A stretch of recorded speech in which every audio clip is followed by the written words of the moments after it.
Manta kamjokwana kaNdaba nina besilo nina bekashana kamenzi yaphuza umlazanga ameva bathi inkomo zilahlekile bathi ziyofuna umndebe kaSoshangane bathi nina bakamdlokombane.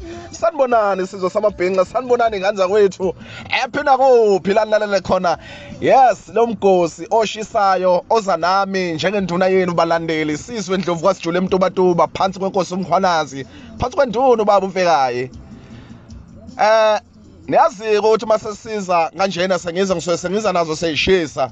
Wemabhenqa lapha sizobonga uKhathide umfoka Ngoba uMakatazi Dudla ngokuphumela obala ebenesibindi ekhulume ngomkhonyovu owenziwa ngabaphathi boKhozi FM ngaphansi kweSABC oKhosini FM la khona abaphathi bomsakazi uKhozi FM uNtshatha Ngoba ekubeke ngokusobala lapha ibhala enkundleni zokuxhumana ibhala lapha ekhasini likaKhuzani Mpungose la uNtshatha ecacise khona ukuthi kahle kahle oKhosini kwenziwa umkhonyovu la kwasasiphuma enyakeni ka2005 singena enyakeni ka2006 la khona kwabanjwa khona oShwi noMtekhala ngophondo kwakufanele ngabe yona ingoma yoShwi noMtekhala ethi ngafa okwakufanele isifake enyakeni ka2006 kodwa yabanjwa ngophondo zikhulu zomsakazi uKhozi FM.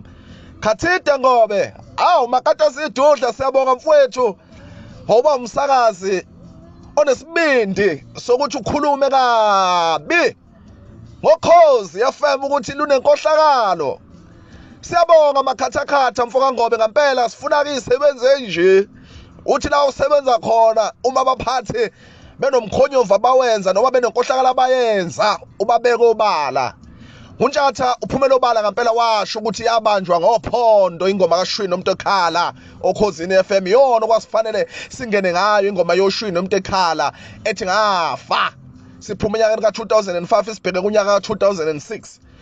Inkulumo kaNtshatha ikhona laphana kade bhala laphana kuKhuzani umfoka Mpungose okwaziwayo ukuthi uNtshatha benoKhuzani Mpungose bangamathe nolimo. Khathide mfoka Ngobe siyabonga sesiyazi ukuthi abaphathi boKhozi FM bakhohlakele babamba ingoma kaShwi noMtekhala ngophondo. Hayi host